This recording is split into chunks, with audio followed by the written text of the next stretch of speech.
brand new episode of Spoon Stuff Stories is out now. If you want to hear me do a voice acting with Mrs. Six non-stop animations in a fun fantasy story, check it out from the link in the description.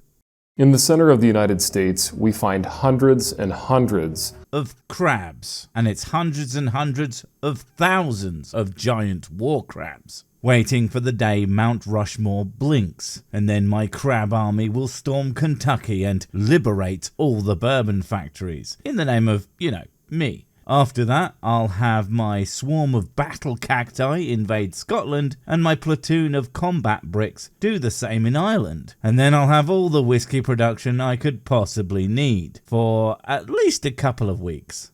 Of dinosaur graveyards. Oh, right, those, yeah. Don't worry about what I said, that was ridiculous. Anyway, talking of ridiculous, why are you talking about dinosaurs again, Matty Boom Boom? Is it because you believe something stupid? I mean, there's literally no other reason you say anything ever, so I think it's a solid guess.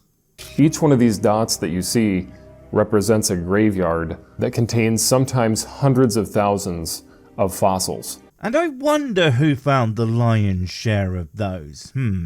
Was it big smart creaty boys using their model of Bible said God did it? Or was it actual scientists doing actual science? Because for some reason, it does never seem to be you guys who discover anything based purely on the idea that Bible is a big true boy. It's almost as if anything that uses the Bible just isn't science.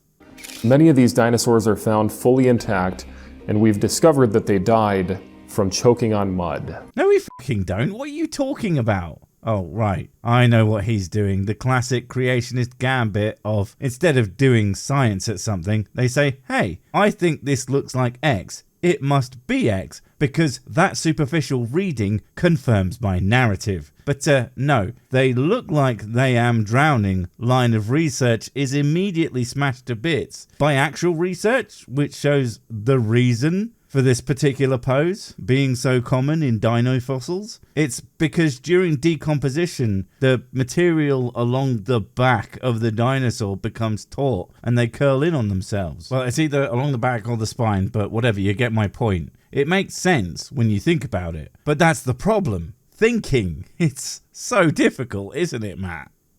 And so you have to ask the question, what could cause a tsunami so big? Wow, that is quite the leap. Now, aside from the fact that drowned in mud, as wrong as that is, doesn't actually immediately go to there must have been a giant tsunami, even if there was some kind of cataclysmic mud event like that. The idea that they would all have died in this exact pose is completely ludicrous. That's just not how devastating cataclysms work. And also not how fucking drowning works. There is no such thing as a universal I drowned pose. And the forces involved would have more likely killed those things instant or near instantly, to the point that they wouldn't have time to break their necks to give God the evidence he totally needs. In fact, they really should be smashed apart, or at the very least battered and broken, rather than this shit.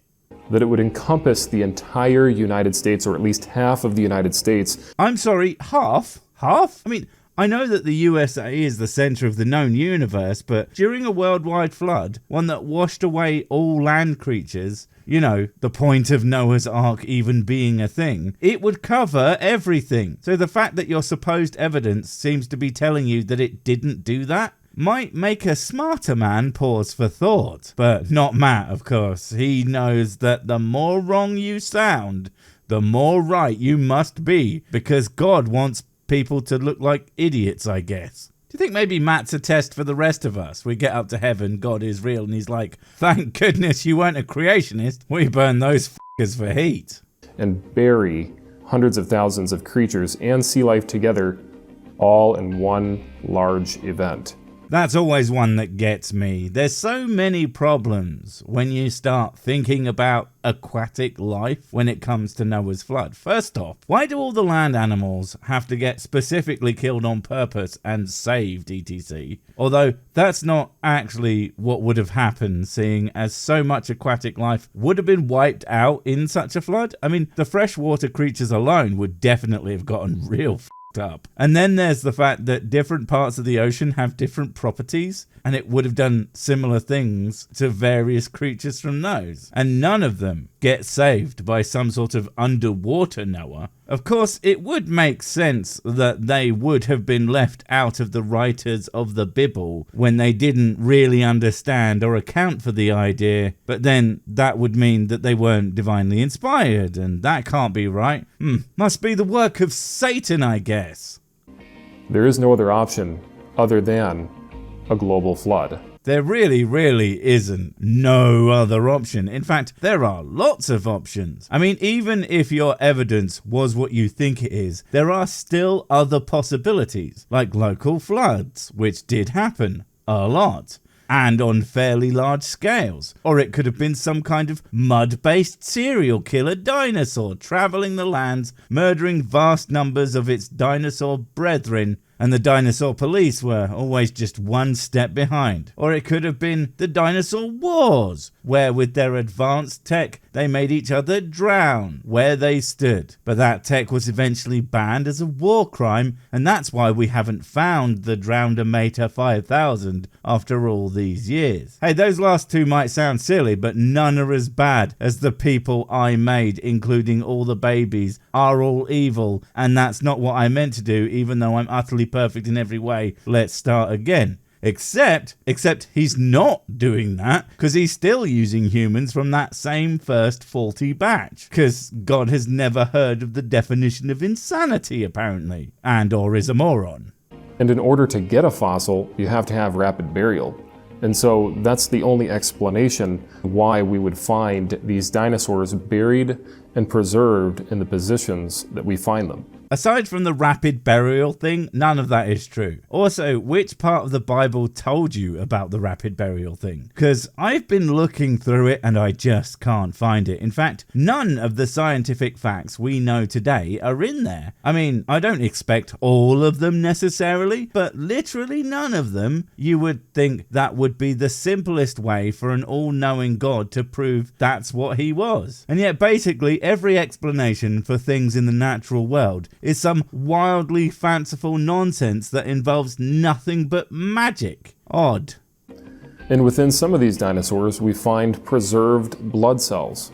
Now, the blood cells were analyzed by different scientists, and we found that they actually died from drowning. Okay, that's a new one on me, and not one I've been able to find anywhere. Not least of all because you never link anything like that, but okay. I would love to know how you can tell the cause of death of a creature was drowning from its blood cells. I mean, if I look at my blood cells, I clearly have no idea what's going to kill me, so I would be interested to find out how that works. You know, if it isn't a lie. A thing that, as we all know, Matt Powell would never do. And so, once again, you have to ask the question, what could cause waves so huge that they would hit in the center of the United States all the way from the oceanic coast? See, you're going with the waves again, but that's just a presupposed conclusion. But giving you drowned for the sake of argument, that still doesn't automatically give you giant fucking waves and or worldwide floods. Floods happen, full stop. We know this because we have a fucking word for them. So the idea that creatures drowned inland of the USA is not completely beyond reason, seeing as the place is absolutely lousy with natural sources of water. And of course, not forgetting that sometimes, and I know this will blow your tiny little mind, Matt, sometimes it falls out of the sky. I know. Clearly witchcraft.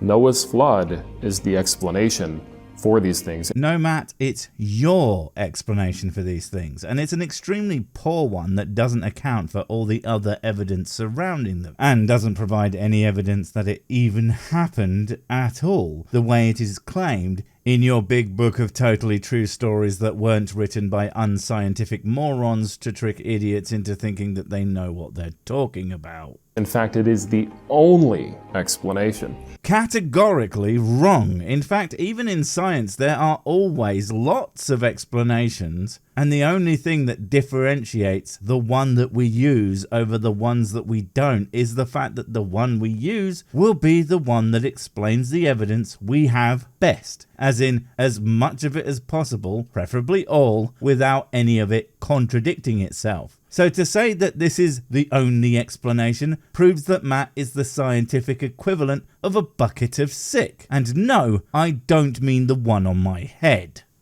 And this is why we find whales perfectly preserved on top of mountains. No, it isn't. If that's true, then I would assume the Y of a whale, and I'm thinking fossil, not perfectly preserved, which frankly isn't the same thing, is on top of a mountain is because of fucking plate tectonics. You know, the thing that isn't accounted for in the scientific idea of God did it, shut up with all your questions, you Satanist. Now, how could whales have possibly gotten to the top of certain mountains? I already told you it's a result of the shifting crusts of the planet's surface. And hold on, you said that the flood was only covering half the US, but now it's also higher than mountains? Make your fucking mind up, mate. This is also why we find whales in the desert. This is why we find clams that are in the closed position that were catastrophically buried on top of Mount Everest. Buried on top of a fucking mountain. I don't know about you, but mountains aren't usually very soft. In fact, they tend to be made out of rock. Now, if something was buried a really, really long time ago and then shifted upwards, that might make sense. And oh, exactly what happened, you fucking doofus. 29,000 feet above sea level.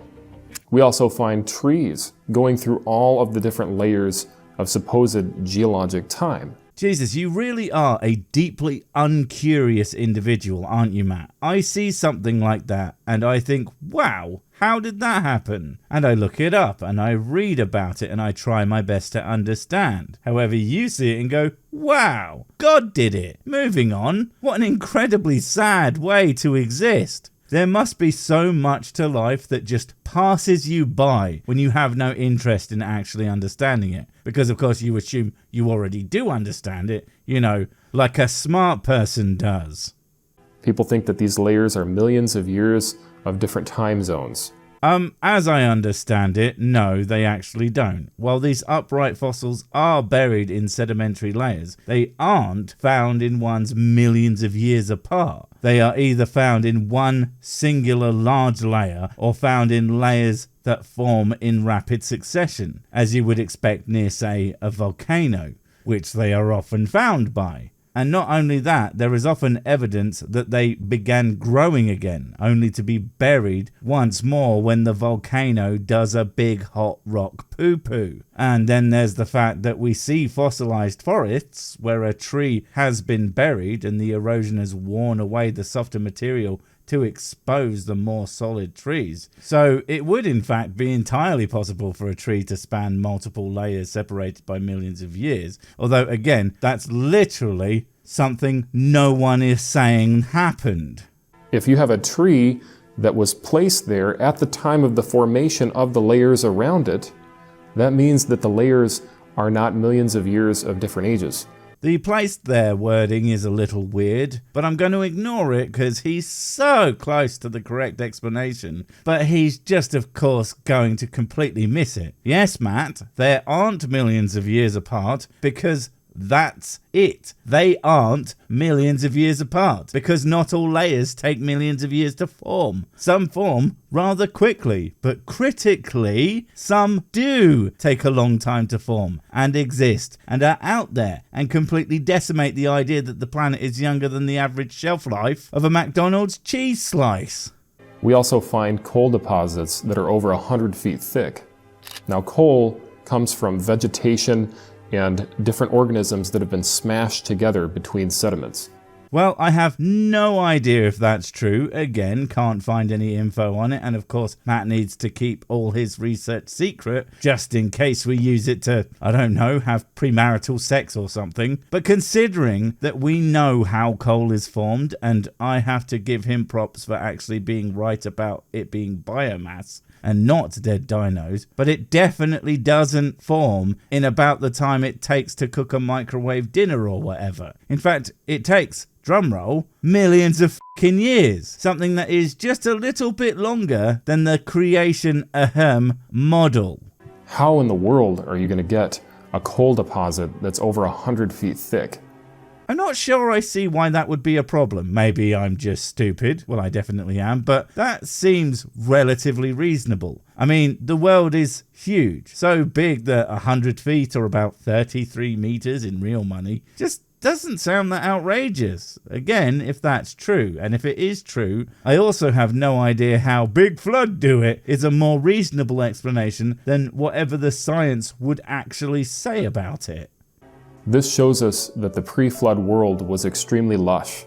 There was a lot of vegetation. Jesus, you are just going to skip right past to how the thick layers of coal are a problem for, reality, and just go right on to hammering it into your worldview. And it doesn't even do that well, because of course it doesn't. What about the places that don't have that? How common are these thick boys? If they aren't that common, then it shows that God just randomly puts bits of green places and doesn't bother with others. And you know what? It doesn't even do that. Just because an area is lush, that doesn't even follow to extremely thick coal seams, because there's only so much dense foliage can become. And it certainly doesn't go to 100 feet deep, although it would have to be way more than that for your instant flood coal. I'm starting to think he hasn't actually thought this through.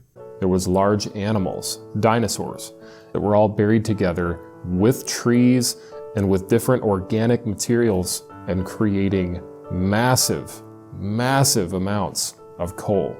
Oh god, he is doing the fossil fuels is dinosaurs thing. God damn it, Matt. I gave you a compliment and everything, and you just shit all over it by being a fucking idiot.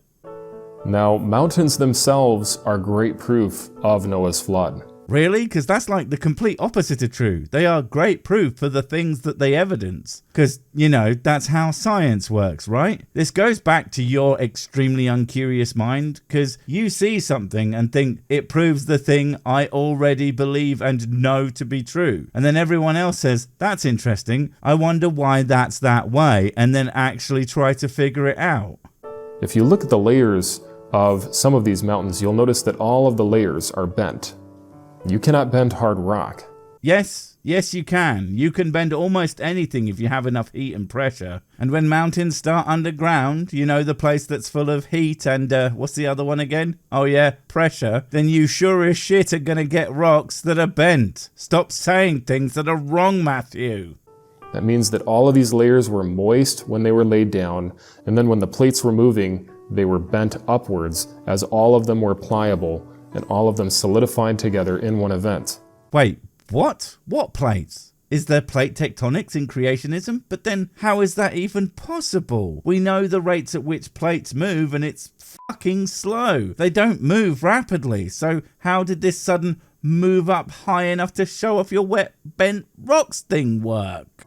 According to humanists, the plates on the Earth have only been moving about 1 to 2 inches per year. According to humanists, what the fuck are you talking about, Matty? Humanism isn't something with a specific scientific worldview. It's a philosophy that places human well-being as one of its highest priorities. Now, that often leads to humanist ideologies embracing science, but to say according to humanists unequivocally demonstrates that you have no fucking idea what the hell the words you use mean. And these plates slowly create the mountains as one slides under the other plate. This could not have happened.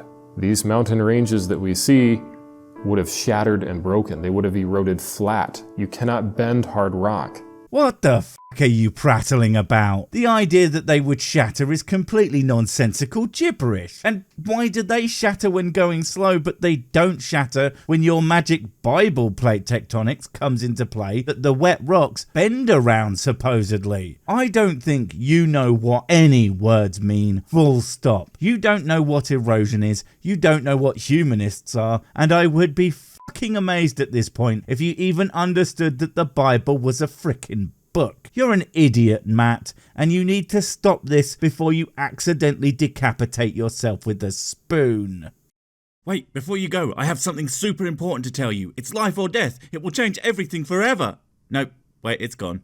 Oh well, probably wasn't important. But while I have you, don't forget to comment, subscribe and notify. And if you want more of my smexy voice, check out Mrs. Six's channel Spoonstaff Stories, where I narrate and voice all the videos, and she does the work. And if you want to support the channel, check out the merch store for cool t-shirts, or check out Patreon, memberships and PayPal to support directly. Finally, follow me on the medias of social to get completely pointless guff and to keep up on the latest releases. Oh, I just remembered what I was going to tell you. Whatever you do, don't touch the